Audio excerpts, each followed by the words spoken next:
Chris Chandler from Indianapolis, but, you know, the money stuff, they can't work it out, so that fell apart today, and he's missing all the fun. The Bucs and Dolphins, can you believe it, on the same field at the same time? No, it's not Batman. You know, it's not going to happen during the regular season, but it is happening this week in Tampa.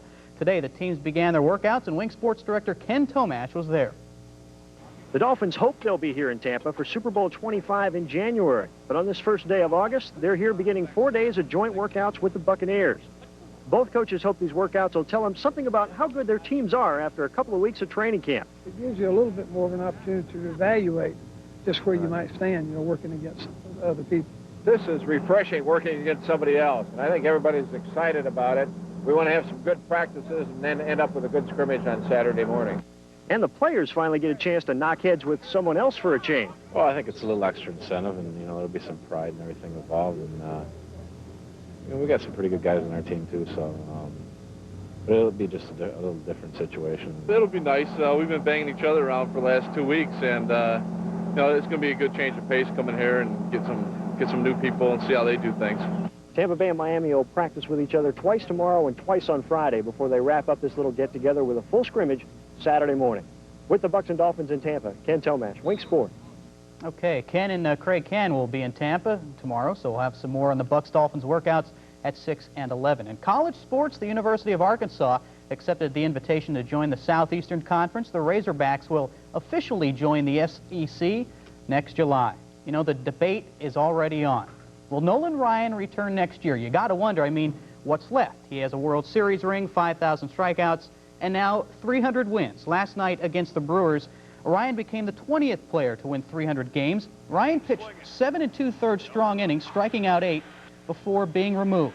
The Rangers were leading 5-3 at the time, and when they scored 6 more in the ninth, Nolan's win was assured. At 43, Ryan is financially secure and has nothing else to prove. So what's next? I'm not going to address that until the end of the season. And then there's a lot of factors to be considered, whether I come back next year. And I really have no indication right now of where I stand on that or what the ball club's attitude is. But those things will be worked out. Obviously, the Rangers didn't party too hard last night. They won today. 42-year-old Charlie Huff got the win. Mark Langston won his first game in over a month as the Angels beat the Twins, and Oakland needed 11 innings to beat Seattle. Well, the Pirates had a chance to regain first today playing the Cubs. Chicago scored a pair in the second.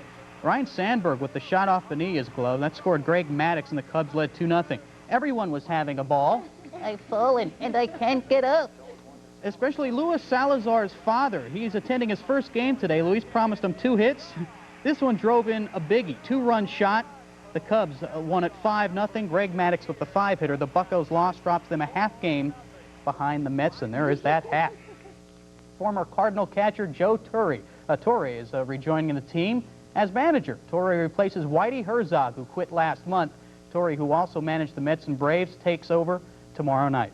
Hey, the NBA blew the roof off the salary cap today. An extra $2 million per team. That ups the average salary per player from $750,000 to nearly $1 million. Oh, my. Yep. Tough, huh? Yes, indeed. Thanks, Tom. Thanks.